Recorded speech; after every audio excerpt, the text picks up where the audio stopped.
Tiendo una nueva serie que inicié hace 4 conferencias titulada, para que puedan ustedes continuar siguiéndola, La creación y Dios. La creación y Dios. Esta sería la 5ª conferencia. ¿Y qué estamos haciendo con esta nueva serie sobre la creación y Dios? Estamos redescubriendo el libro del Génesis, ni más ni menos. O sea, estoy tratando de concentrarme nada más porque ya hubo una vez cuando ya tenemos en conferencias, ¿verdad?, y grabadas casi 40 capítulos del Génesis, versículo por versículo, pero me quiero concentrar simplemente en 2 capítulos, en el capítulo 1 y el capítulo 2, que es la creación y la recreación del planeta Tierra. Y durante muchos años pues hemos estudiado, que inclusive me acuerdo cuando yo comencé a estudiar la teología y comencé a tener muchísimo interés en el Génesis y en el Apocalipsis, que han sido mis 2 libros preferidos, aunque claro que toda la Biblia es maravillosa, pero siempre Dios nos inclina sobre ciertas áreas. Por ejemplo, el apóstol Pablo fue el único de todos los apóstoles, ni siquiera Juan, ni Pedro, ni ninguno otro apóstol se le reveló el rapto de la iglesia. A Pablo fue al único a quien el Espíritu Santo le reveló el rapto de la iglesia. A Pablo fue al único, Efesios capítulo 3, que le reveló que la dispensación de la iglesia tenía como objeto unir a los judíos y a los gentiles. A él le reveló. A Juan, Dios se lo llevó al cielo y pudo ver hace 2000 años lo que iba a pasar con el futuro de la humanidad, y él escribió el Apocalipsis. El apóstol Pedro pues le escribe a todos los judíos que estaban siendo perseguidos, animándolos y mostrándoles que el sufrimiento formaba parte también de la esencia de nuestro caminar con Jesús. Y así vemos, ¿verdad?, que Jeremías tuvo una revelación, Isaías otra, Ezequiel otra, porque la multiforme sabiduría de Dios, ¿quién la podría medir? ¿Quién podría decir, pues solamente aquí está esto y aquí está esto? Sino que tenemos que abrir nuestra mente y darnos cuenta que estamos caminando con un ser que es Dios, completamente infinito, poderoso. ¿Quién podría comprender la profundidad de sus pensamientos y de su sabiduría? Así que cuando venimos al Génesis, el Génesis destroza, el Génesis hace pedazos, el Génesis debate cualquier filosofía que el ser humano haya inventado para tratar de explicar de dónde venimos.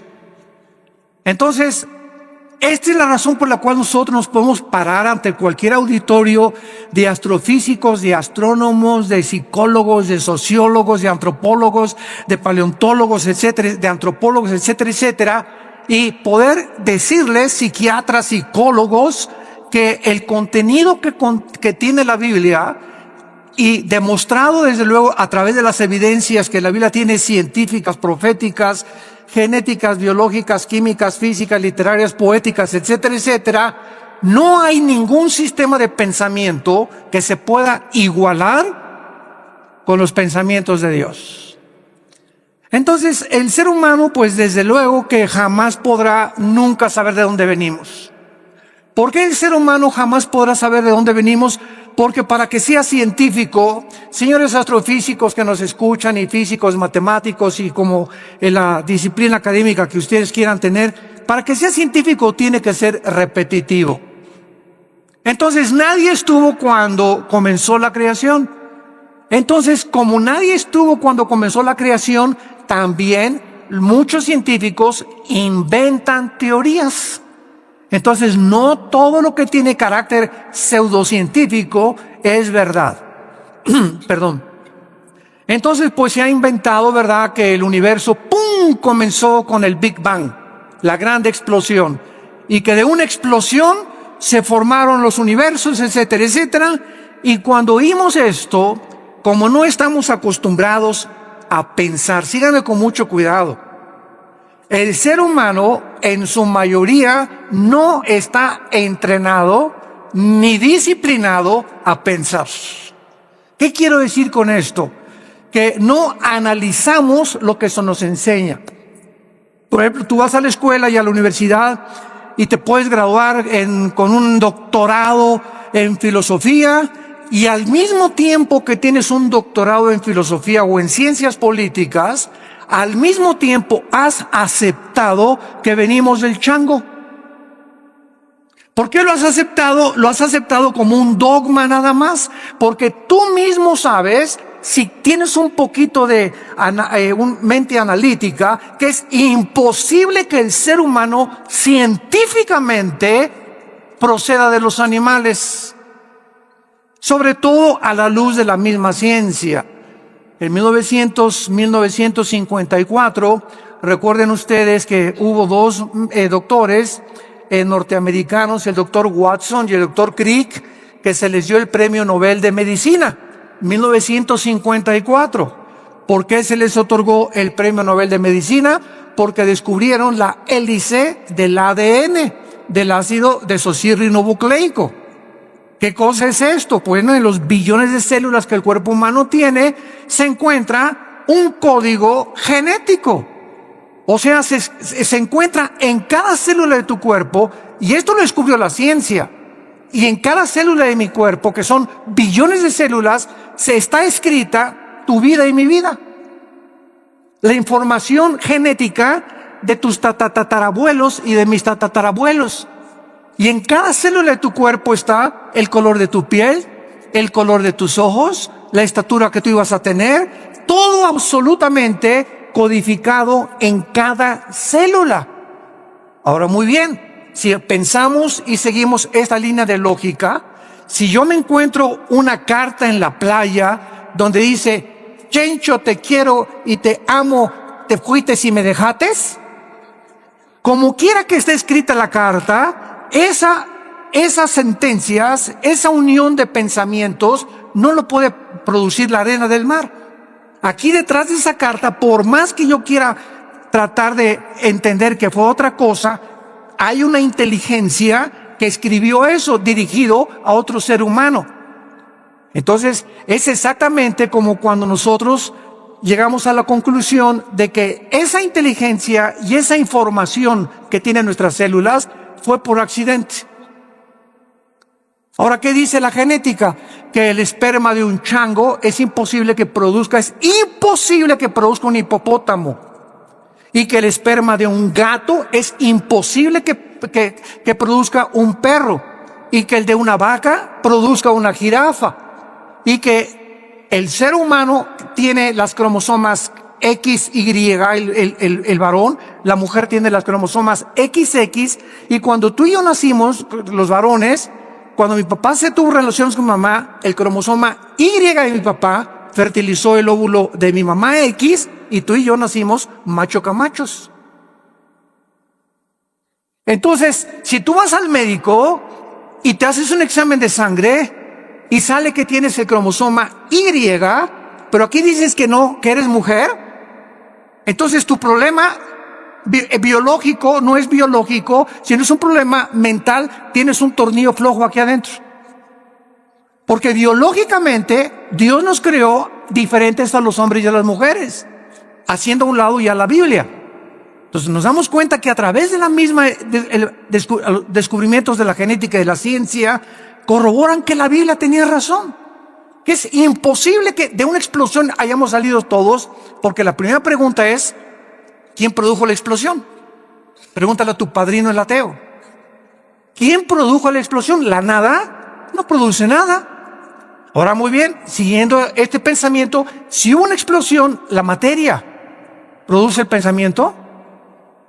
¿La materia produce la conciencia? Entonces nos damos cuenta que nunca hemos pensado de una forma racional como somos supuestamente racionales. Aceptamos como dogmas de fe lo que se nos enseña sin haber analizado mentalmente lo que se nos enseñó. Y así pasa con la religión también. Tú y yo venimos de una religión popular, donde se me enseñó, es un dogma de fe creer esto. Me acuerdo cuando yo tenía 13 años y quería ser cura, que le preguntaba yo a los obispos, oiga, ¿por qué esto? ¿Por qué Dios permitió el diablo? ¿Y por qué José no pudo tener relaciones con María? Es dogma de fe y lo tienes que creer. O sea, no pienses, acéptalo nada más. Y fue cuando yo me rebelé y me volví ateo. Entonces tuve como 15 años, 17 años en el ateísmo. ¿Por qué? Porque yo no aceptaba que yo tenía que aceptar algo cuando Dios me dio una mente analítica y tenía yo que pensar que lo que me estaban enseñando tuviera coherencia o hubiera evidencias para poder aceptar. Y así pasa con la fe, y así pasa con las cosas de la filosofía, de la ciencia y de la Biblia. No estamos acostumbrados más que a aceptar, y la fe cristiana no es un dogma de fe. La fe cristiana está basada no en dogmas, ni en liturgia, ni en ceremonias. La fe cristiana está basada, escúchame, en un hecho histórico. En un hecho histórico, en la resurrección de Jesucristo entre los muertos. Si Cristo no hubiera resucitado, no existiría el cristianismo.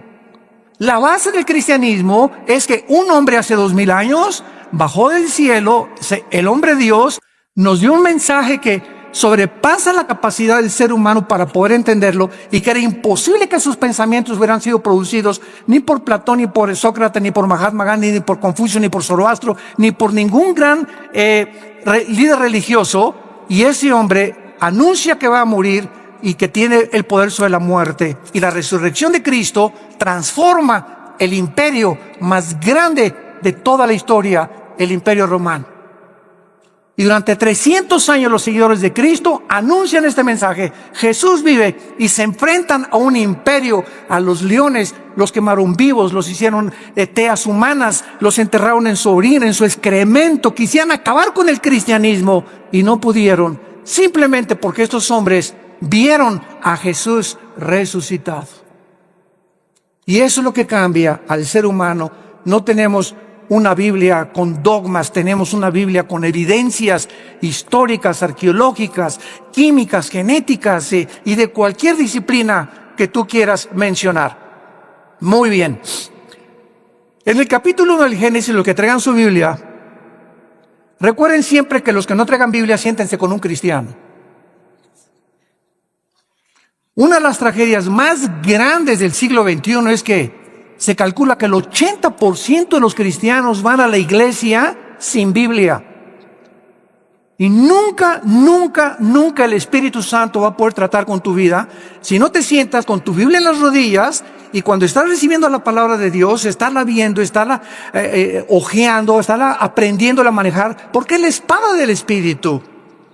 Entonces dicen unos: ¿para qué quiero la Biblia si ya pasan en las pantallas los versículos, etcétera, etcétera? De todas maneras, tenemos que aprender a ser hombres de la palabra de Dios. Bueno, Génesis capítulo 1, versículo 1 y versículo 2. En el principio creó Dios los cielos y la tierra. Bereshit bara Elohim hasamayin haaretz. Es lo que dice en el hebreo. Son 7 palabras. Es impresionante el número 7 en la Biblia. Esto se llama en la Biblia la gematría, con G de gárgara, gematría. ¿Qué es la gematría? La gematría estudia la relación que existe entre los números y las letras.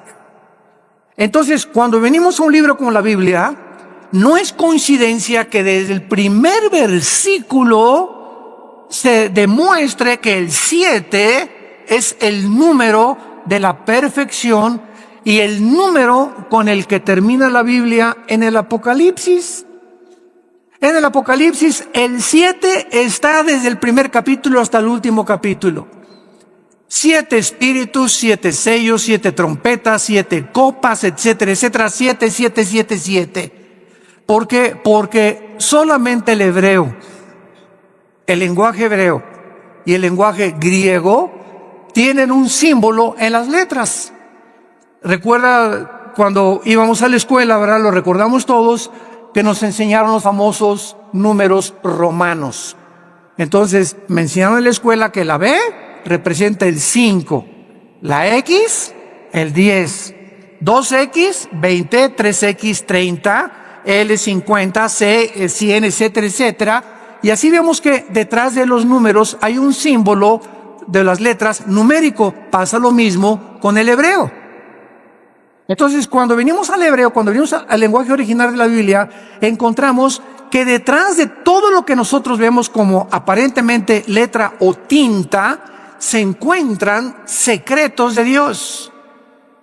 Hace algunos años, ustedes recordarán los famosos códigos de la Biblia, que unos judíos, cuando se inventaron las computadoras, comenzaron a computarizar principalmente el libro del Génesis y encontraron lo que se llaman los números secuenciales, que cada 7 letras o cada 7 versículos se encontraba el nombre de Yoshua, que es Jesús.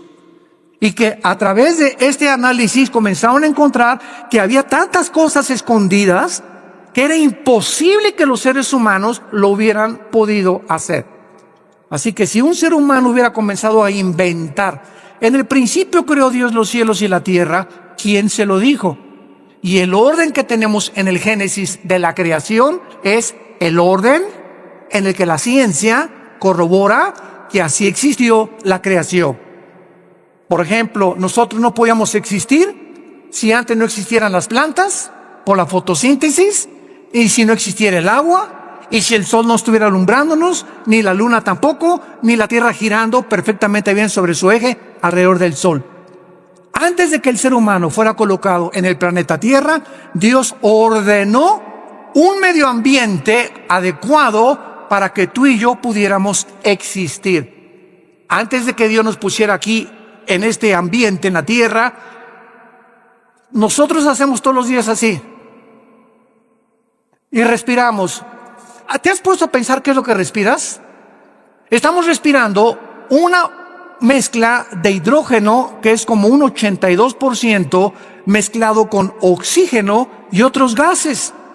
Y esta combinación de gases que estamos respirando es perfecta para que mis alvéolos pulmonares puedan verdaderamente sostener mi vida y ese oxígeno mantener las neuronas de mi cerebro funcionando.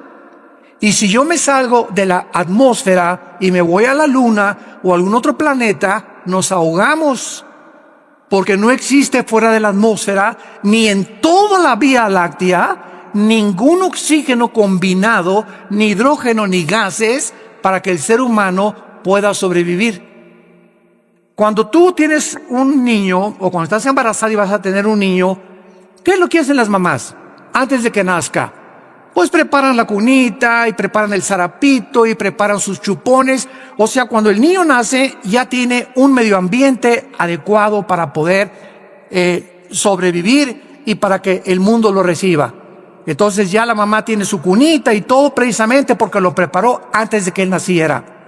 Dios, antes de colocar al ser humano en este planeta, todo lo preparó. Nos puso una puesta del sol, valles, agua limpia, árboles, manzanas para que cuando yo arrancara una manzana tuviera las propiedades nutriológicas y las vitaminas y los minerales que puedan ayudarme a mi digestión.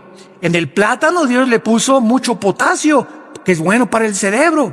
En las uvas le puso antioxidantes. Y así vemos que en todo lo que nos rodea está interrelacionado con nuestra existencia y sobrevivencia. Entonces no es coincidencia que yo agarre una nuez, que agarre un higo, que agarre un plátano, que agarre una manzana, un durazno, etcétera, etcétera, y tenga lo que me rodea, las características para que yo pueda seguir viviendo. Esto es maravilloso, pero repito, no nos hemos puesto a pensar en eso.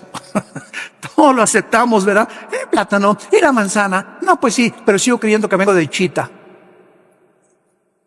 Pero así es como nosotros hemos vivido por mucho tiempo y santos de Dios, ya basta. Tenemos que comprender que Dios nos ha revelado, dice Efesios 1, el misterio de su voluntad. Dios quiere que nosotros podamos conocer los secretos que todavía el mundo no ha conocido, por lo cual el mundo se encuentra al borde de una tercera guerra mundial. Estamos en el siglo XXI y vemos ahorita un desajuste total de los gobiernos, de las ideologías, de las filosofías, La misma ciencia está como loca tratando otra vez de a ver si a través de la ciencia podemos nosotros sobrevivir. Hemos hecho un pobre papel como administradores de este mundo y estamos a punto de autodestruirnos nosotros porque nos hemos creído dioses. Y hemos sacado a Dios de la ecuación y hemos creído que tenemos el potencial y los talentos y la inteligencia para que nosotros resolvamos los problemas que van más allá de nuestra capacidad para poder resolverlos. No somos dioses. Somos seres finitos, somos agentes morales responsables de nuestras acciones y algún día tú y yo le vamos a dar cuentas a Dios. Si tú mueres ahora en Navidad, o el 25, o el 31 de la borrachera que te vas a poner, o el año que entra, en el momento en que tú mueras, se acabó para toda la eternidad tu oportunidad de venir hoy a la cruz. Cuando oigas su voz, no te endurezcas. Tú ni yo no sabemos cuándo Dios nos va a llamar a partir y a salir de este mundo al otro mundo que es más real que en el cual estamos viviendo. La Biblia dice, prepárate para encontrarte con tu Dios. En el principio creó Dios los cielos y la tierra. Veamos nosotros en primer lugar la palabra Bereshit, que es la palabra que se tradujo principio. Y es la palabra que se tradujo en el griego para orígenes. Bereshit, con B de burro.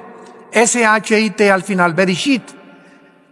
La palabra Génesis es la palabra hebrea Bereshit, que significa orígenes. Síganme con mucho cuidado. Antes de que Dios dijera en el principio, ¿Dios existía, sí o no? Ok, Él existía antes de el tiempo, el espacio y la materia. Cuando Dios dice en el principio, estamos viendo el principio del tiempo, apúntalo, el principio del espacio y el principio de la materia, exactamente como la física lo confirma y lo certifica. El espacio, el tiempo y la materia son indivisibles. No puede existir el espacio sin la materia, ni la materia sin el tiempo.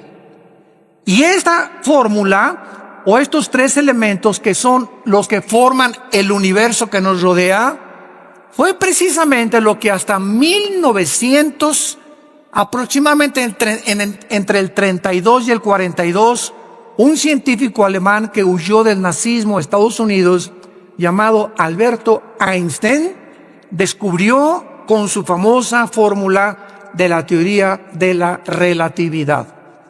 La energía igual a m a la masa por la velocidad de la luz al cuadrado.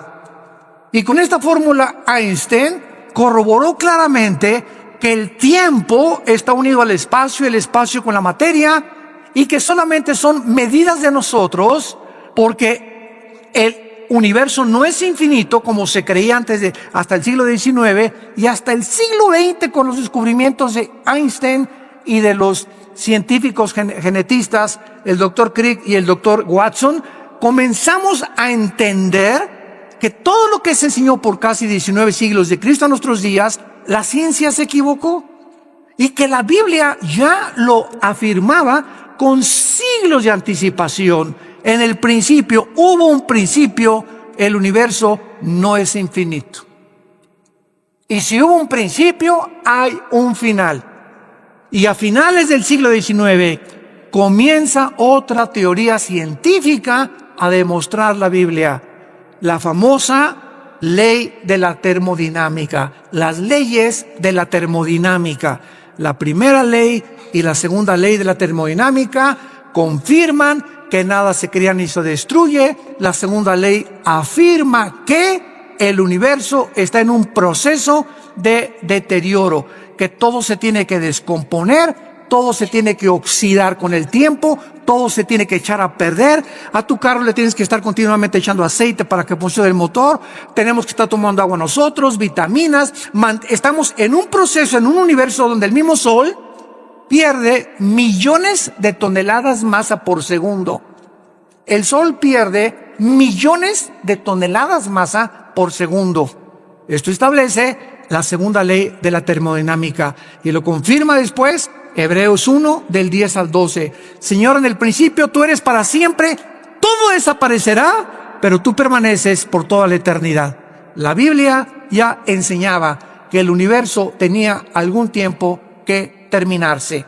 Esto se conoce en la física como la ley también de la entropía, si lo quieres apuntar. La ley de la entropía, del desgaste, que la Biblia tiene otro nombre y es en Romanos 8, la ley de la corrupción. Todo se está corrompiendo, todo se está echando a perder. Vivimos en un universo donde nacemos chiquititos, llegamos a lo máximo de nuestra creación de la juventud, a la tercera, ahora dicen que ya no es la tercera edad, sino que es la cuarta edad también. Y los que llegan a la cuarta edad, ¿verdad? Ya comenzamos a ser los viejitos como fuéramos chiquitos, ya nos tienen otra vez como bebés que cuidarnos, que sentarnos en silla de ruedas, que darnos de comer en la boca, porque se nos comienza a encoger todo el cuerpo, comenzamos a perder funciones del pulmón, del corazón late con más resistencia y con más trabajo, y todo otra vez regresamos otra vez a la tumba, porque del polvo de la tierra el cuerpo humano fue formado también de acuerdo a la Biblia. En el principio creó Dios los cielos y la tierra. Entonces, este principio es algo increíble porque Dios era eterno. Vean esto, aquí está la eternidad. En la eternidad no existe el tiempo.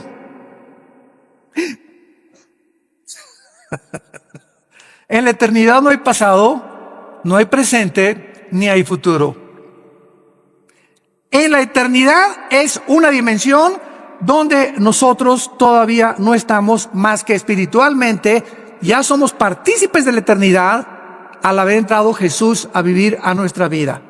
Esta es la vida eterna, Juan 17, 2 y 3, que te conozcan, que conozcamos. Ya estamos en la eternidad, aun cuando no estamos experimentalmente en la eternidad, aunque no estamos físicamente en la eternidad, hasta que nuestros cuerpos sean renovados, resucitados, con las características para vivir en otra dimensión que no es el planeta Tierra, ni en el universo donde tú y yo vivimos. Entonces, en la eternidad, como no existe el tiempo, Dios se revela a Moisés y le dice, mi nombre es Pancho. ¿Eso dijo?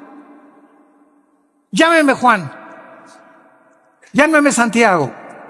Dios le dice a Moisés en Éxodo 3, te voy a dar mi nombre, Moisés, y nos funda los fusibles el nombre de Dios. Yo soy el que soy. Que es la palabra hebrea Yahweh, que los judíos ni siquiera se atreven a mencionarla, porque son 4 letras nada más, y que no se atreven a mencionar por lo consideran demasiado sagrado. Todos los judíos, en lugar de decir Yahweh, dicen Adonai. Y por eso, ¿verdad? Hay muchos judíos que quieren que nosotros los cristianos no digamos Dios. Y cuando ellos escriben Dios ponen D mayúscula, guión o S. Y para no poner la palabra entera Dios. Bueno, es la forma de pensar de ellos, ¿no? Y nosotros tenemos otra forma de pensar porque ese Dios del Antiguo Testamento se reveló en Yoshua. En Jesús, que significa el Salvador. Dios habita en la eternidad y por eso dice yo soy el que soy. Porque Él es el Dios del presente. Yo soy el que siempre he existido. Todo el universo y todas las criaturas tenemos una causa para existir. Una vez me preguntó un niño, muy interesante y muy lógico, oiga, ¿quién creó a Dios? Una muy buena pregunta de los niños. Muchas veces ellos quieren pensar más que los mismos adultos. ¿Tú nunca te has preguntado eso? No. Nada más leí el Calimán. Por eso. Este niño cuando me dijo que quién había creído a Dios, me puso a pensar realmente. Y entonces, claro que le dije, espérame tantito, me agarró de sorpresa, pero me acordé que en la física todo efecto tiene una causa. Y no existe nada que no tenga una causa para poder existir. Entonces, Dios, le contesté, es el único ser que no es causal. O sea, Dios no lo creó nadie, porque si algo hubiera sido lo que hubiera creado a Dios, ya no sería Dios. Esa causa que lo creó hubiera sido más grande que Él.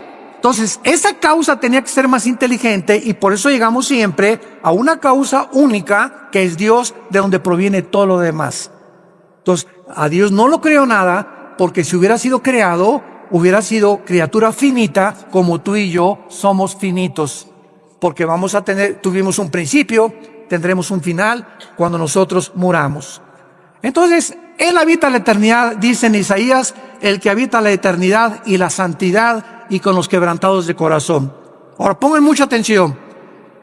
Aquí no existía nada, la eternidad. En el principio creó Dios los cielos, plural, shamayim en el hebreo. ¿Cuántos cielos hay? ¿Perdón? 3, 2 Corintios 12, del 1 al 3. El apóstol Pablo habla de 3 cielos. ¿Cuáles son los 3 cielos que este libro maravilloso nos revela?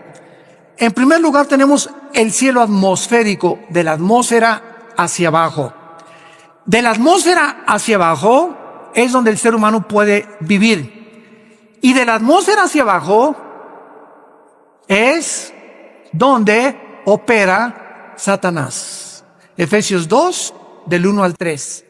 Se le llama a Satanás el príncipe de la potestad del aire. Y esa palabra aer en el griego es atmósfera. O sea, Satanás opera de la atmósfera hacia abajo. Sígame con cuidado. Estamos pensando, ¿verdad? Muy bien. ¿Qué existe en el mundo invisible de la atmósfera a su alrededor? Ondas de radio, ondas de sonido. Ahorita está pasando por aquí la charrita del cuadrante. Aquí está FM, diferentes bandas que yo no las veo ni las oigo, pero tengo un aparatito que se llama radio, y ese radio tiene un diseño para que cuando yo le vaya moviendo el botoncito, agarre esta banda, o agarre esta banda, o AM, o FM, que con mis oídos físicos no los puedo yo sintonizar, pero ese aparatito lo traduce y lo traslada a mis oídos. Entonces, de la atmósfera hacia abajo, Satanás tiene el control de los medios de comunicación. Cuidado con lo que lees y lo que oyes en la televisión. Cuidado las películas que ves. Cuidado la música que escuchas. Cuidado los mensajes que escuchas. Porque esto es precisamente el control de Satanás. Dice en 1 Timoteo 4:1, muchos apostatarán de la fe en los últimos tiempos. ¿Qué dice? Viendo, oliendo, tocando. No, dice, muchos apostatarán de la fe oyendo a espíritus engañadores. Es a través del sentido del oído que los demonios pueden afectar mi mente y tu mente. Cuídate con los amigos que tienes que te hablen cosas. Ay, sí. ¿A poco tú ya eres virgen a los 25 años de edad? Ay, pues ahora la moda es que todas las muchachas se acuesten con sus novios y ya, ¿verdad? Para probarnos. Y comenzamos a oír algo que no viene de Dios. Y viene de tu compadre, de tus familiares, de tus amistades, pero siempre es a través de el oído. Y lo que viene de Dios, Romanos 10:17, la fe es por el oír. Y el oír, ¿qué estamos oyendo más? ¿El radio? ¿La charrita del cuadrante? ¿El FM? ¿La música del mundo? ¿Los consejos del mundo? ¿O estamos oyendo a Dios? En la proporción en la que tú tengas contacto con la Biblia y oigas lo que Dios a través de la Biblia te quiere decir, es en la proporción en la que tendrás discernimiento para saber que cuando oigas algo que no es de Dios, tú ya tienes tu oído tan afinado que dices, esto no es de Dios, no te oigo, no me digas eso por favor, esos chismes ya no los quiero oír. Y comenzamos nosotros a aprender a rechazar el espíritu de mentira y el espíritu de error. que siempre viene a través de lo que oímos. Esto es impresionante y miren ustedes lo que les voy a contar en este momento. En el versículo 3 la Biblia dice: y Dios dijo que sea la luz. No estoy mal, estoy haciéndolo a propósito. Oiga, pero ¿cómo es posible que Dios diga día la luz si hasta el cuarto día el Dios puso en movimiento el sol y la luna? Fíjense cuántas cosas hemos oído y no hemos pensado para saber que aquí hay una aparente contradicción. Oye, que sea la luz y hasta el cuarto día y Dios pone en movimiento el sol y la luna. Entonces, ¿cómo pudo haber dicho Dios que sea la luz si hasta el cuarto día aparece el sol y la luna? La física nos va a ayudar. ¿Qué es la luz, señores físicos que nos acompañan? Bueno, estamos en el siglo XXI y hasta este momento solamente podemos concluir, dicen los físicos, que es un fluido de electrones o es un fluido de fotones. Y hasta ahí se quedan los físicos. En otras palabras, lo podríamos resumir. La luz es energía. Energía. Muy bien. Cuando Dios dijo, antes de que cualquier cosa en el planeta Tierra funcionara, que sea la luz, Dios ponía alrededor de la Tierra energía que se conoce como la energía electromagnética. Apúntalo. El electromagnetismo es algo que rodea el planeta Tierra, síganme con mucho cuidado, y gracias a este poder electromagnético que rodea la Tierra, ahorita tú me estás escuchando. Porque del electromagnetismo hacia abajo, mi voz, el sonido, viaja en ondas. La luz viaja también en ondas. Las tinieblas son estáticas. Las tinieblas no viajan, las tinieblas están estáticas, la luz viaja. Y cuando Jesús dice que Él es la luz y que los que le seguimos no vamos a estar en tinieblas, significa que los que seguimos a Jesús estamos continuamente avanzando, continuamente. Los que no tienen a Jesús están ahí hace 20 años, hace 30 años, así. No han avanzado en sus vidas sí, son doctores, son esto y el otro, pero jamás han podido entender nada de lo que los rodea y su vida solamente es comer, beber, dormir. Como las vacas en la mañana, la comida, la cena, y al otro día, ¿qué negocio voy a hacer? ¿Por dónde voy a avanzar? ¿Qué voy a estudiar? Y así llegan a los 70, 80 años de edad. Nacieron en las tinieblas, vivieron en las tinieblas y regresan a las tinieblas. Nunca descubrieron el propósito por el cual Dios los creó. Igual que los mismos animales. Y así lo dicen los salmos. El hombre que no ha entendido a Dios es como los animales. Nada más que los animales nos ganan. ¿Cómo que nos ganan? Sí, el ser humano está aquí, los animales están debajo de nosotros y el ser humano, el animal mata por instinto, el animal sobrevive, el animal no tiene conciencia como tenemos tú y yo, pero cuando el ser humano rechaza esa conciencia y los valores de Dios, el ser humano desciende más bajo que los animales. Y es a donde la raza humana en este momento ha descendido. Matamos por placer y hemos llegado al colmo de decir el matrimonio no es entre un hombre y una mujer.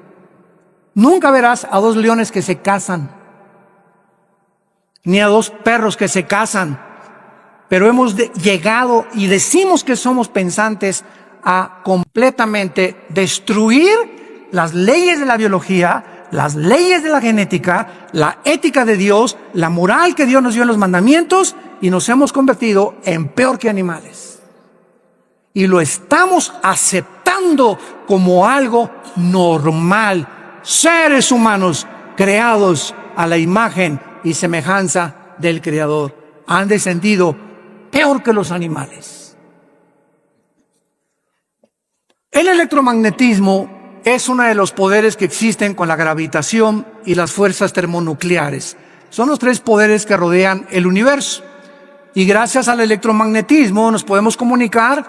Nos salimos de la atmósfera en la luna, y si yo voy con mi esposa a la luna y le digo, Marta, me dice, no te oigo. ¿Por qué? Porque saliendo de la atmósfera ya no existe el electromagnetismo. Entonces mi esposa y yo tenemos que tener escafandras especiales para comunicarnos fuera de la atmósfera. Por eso los astronautas tienen que comunicarse con escafandras. Te la quitas y no nos oímos. ¿Por qué? Porque fuera de la atmósfera no fue el programa de Dios para que viviéramos. Y el colmo de los colmos, gente en el siglo XXI que quiere irse a la luna de luna de miel. Hágame el favor nada más, mejor que la Riviera Maya.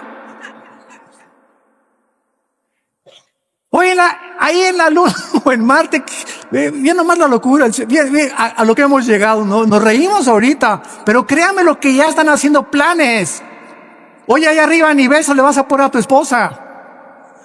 Van a chocar dos fibras metálicas de las escafandras o de fibra de vidrio, ¿verdad? Con lo que está hecho la careta. Y desde lejecitos.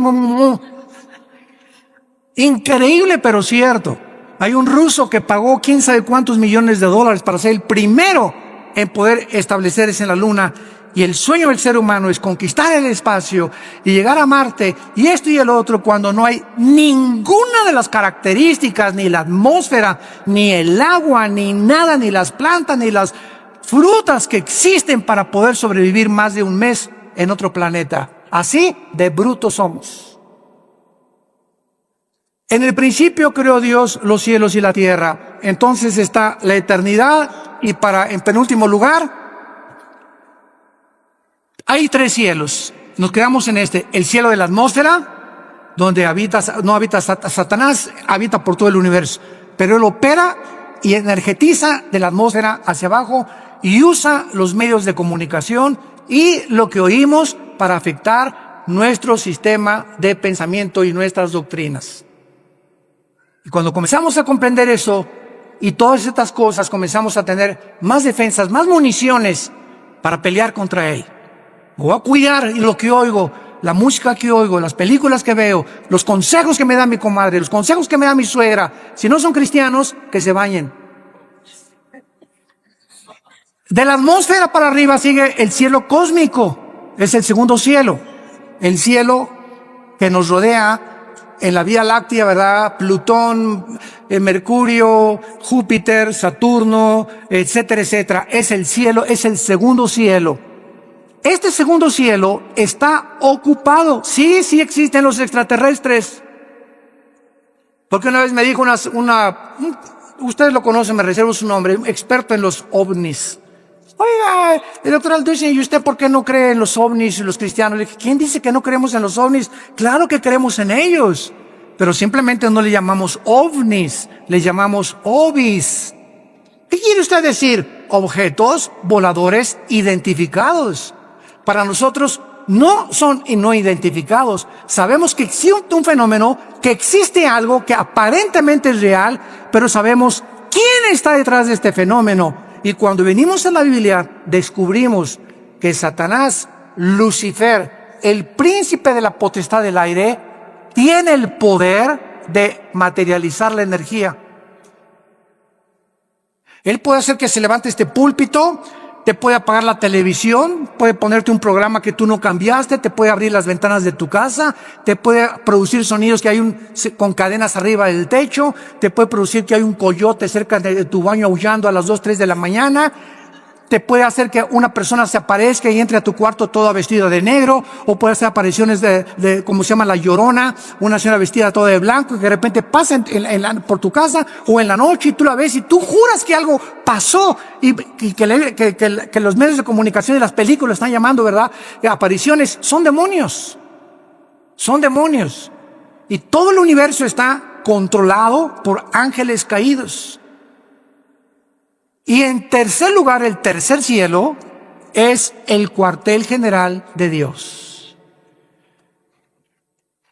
Ezequiel capítulo 1, Daniel capítulo 7, Apocalipsis capítulo 4, que son los 3 pasajes en la Biblia donde claramente se nos describe que hay un trono en el tercer cielo, y a Dios se le describe con la apariencia humana. Se le describe sentado. Se le escribe sentado con pelo blanco. Claro que esto es una ilustración de la eternidad. Pero cuando Dios se hace hombre, toma la forma de nosotros. Y ahorita Jesús existe por toda la eternidad con forma humana. Su Padre no podría tener otra forma. Tendría que ser como Él, porque Él es la imagen misma de Dios. Entonces, de alguna forma Dios escogió la forma como nos creó a nosotros, porque Él, ¿verdad?, también tiene que tener un cuerpo espiritual. Dios es espíritu, pero los espíritus también tienen alguna forma, no son etéreos ni incorpóreos, y a Dios se le escribe en el tercer cielo como sentado en un trono, gobernando soberanamente el universo. Ahora, muy bien, vean esto con mucho cuidado. Dios habitaba en la eternidad. Dios es luz, allá no hay nada de tinieblas, porque 1 Juan capítulo 1, no hay tinieblas en Dios. Cuando Dios crea el tercer cielo, Dios se baja de la eternidad para entrar al tercer cielo. Crea el segundo cielo, el universo, y crea la atmósfera para nosotros. Y desde el principio de la Biblia, cuando dice Juan, en el principio era el verbo, está hablando del principio del tiempo, el espacio y la materia. Que Jesús ya existía desde que Dios había hecho el universo. Y Él era Dios, Jesús era Dios. Todas las cosas por Él fueron hechas. Nada de lo que ha sido hecho fue hecho más que por medio de Él. En Él estaba la luz, y la luz en las tinieblas resplandece. Y en Él estaba la vida, y la vida era la luz de nosotros. Así comienza el Evangelio de Juan capítulo 1. Entonces, Dios baja al tercer cielo a habitar en un trono, porque antes del universo no necesitaba un trono. Un trono nos habla de gobierno, de dominio. Entonces, cuando Dios decide, voy a crear un universo, y comienza con serafines, querubines y ángeles, Él tenía que darnos a conocer que un gobernante, alguien que esté en un trono, es porque ejerce dominio. No hay un gobernante que no tenga súbditos, que no tenga leyes, que no tenga gobierno. Porque sería un gobierno abstracto, ¿verdad? Sería un gobierno que no se podría ni siquiera llamar gobierno. Y esta es la razón por la cual Dios crea primero los serafines y los querubines. Síganme con cuidado. Los querubines y los serafines no son ángeles. La palabra querubín significa el que arde. Son criaturas que están junto a Dios. Lucifer era y es un querubín. Esto es impresionante. Arriba de Dios están los serafines, Isaías capítulo 6, que tienen más alas que los querubines. La palabra ángel, malak, con M de mamá en el hebreo, angelus en el griego, significa mensajeros. Entonces, Dios desde el tercer cielo decidió que iba a mandar mensajeros, entidades espirituales, a visitarnos, a entrar a nuestras 4 dimensiones donde tú y yo vivimos, con cuerpos diferentes a los nuestros, pero que estas criaturas que Él enviaba a la tierra se iban a llamar sus mensajeros. De ahí viene la palabra ángel, que significa mensajero. Los querubines no bajan a la tierra, los serafines no bajan a la tierra. Los que han visitado la tierra, los que fortalecieron a Cristo, los que caminaron en Génesis 18 con Dios que bajó y caminó y se acercó con Abraham y se sentó Dios a comer con Abraham, lo acompañaron 2 ángeles mensajeros. Estos ángeles entraron a Sodoma y Gomorra, ¿se acuerdan? Génesis 19, y fueron cuando los homosexuales y los sodomitas los vieron, pues los querían, ¿verdad?, tener relaciones con ellos, de la belleza con la que los ángeles fueron creados, que ante los ojos humanos, ¿verdad?, son, es impresionante, seres perfectos. Esto es muy importante para no confundir y llamar a todos ángeles. Todos los querubines es una entidad espiritual, los serafines es otra espiritual, y a los querubines se les llama también 4 seres espirituales en Apocalipsis capítulo 4, Ezequiel 1, Ezequiel 2 y Ezequiel capítulo 10, que son igualitos a los de Apocalipsis capítulo 4. Y cuando nosotros vemos esta distinción de criaturas alrededor de nosotros, comenzamos a entender que cada uno tiene características diferentes. Y quiero terminar con esto. Durante muchos años se nos enseñó que los ángeles caídos son demonios y que los demonios son ángeles caídos. Y los ángeles caídos no pueden meterse a una persona, los demonios sí. Los ángeles caídos son principados, son gobernantes, son dirigentes de las huestes espirituales de Satanás. Los demonios son otro tipo de criaturas que perdieron sus cuerpos. En alguna época del tiempo pasado, Dios los condenó a vagar. Ahora sí que se les llama en Guanajuato las almas en pena. O sea, criaturas que sufren por no tener un cuerpo. Entonces descansan, dice la Biblia en el Evangelio de Lucas, descansan al meterse una persona y al cuerpo de la persona le llaman su casa. Hasta con eso. ¿En dónde lo tienes tú? ¿En la cocina? Le llaman su casa y entran y salen a los seres humanos. Y hay demonios que entran en seres humanos de las 3 a las 6 de la tarde. Y Pancho es normal, una persona normal hasta las 3 de la tarde. Y a las 3 comienza a hacer cosas, o tener otra personalidad, o le cambia el carácter. La psicología le llama múltiples desórdenes de la personalidad, o le llaman esquizofrénicos, porque tienen 2 personalidades completamente bipolares, y la Biblia le llama demonios. Si tú no eres de una sola pieza en tu trabajo, una sola pieza en tu casa, una sola pieza en tu iglesia, y en tu iglesia eres uno, en tu trabajo eres otro, y en la iglesia eres otro, eres una persona que tienes afectado demonios en tu mente. Porque esos cambios de personalidad son los que demuestran y denotan que tú tienes un problema que no es psicológico, es espiritual. Y por eso dice la Biblia, ¿verdad?, que lo que más trastorna al ser humano y lo desintegra en su personalidad es la pornografía y la inmoralidad. ¿De dónde viene? De Satanás. Jesús dijo: yo he venido para que tengas vida y para que la tengas en abundancia. Obedéceme, porque sin santidad es imposible ser feliz. Gracias te damos, Señor, en esta mañana por tu palabra.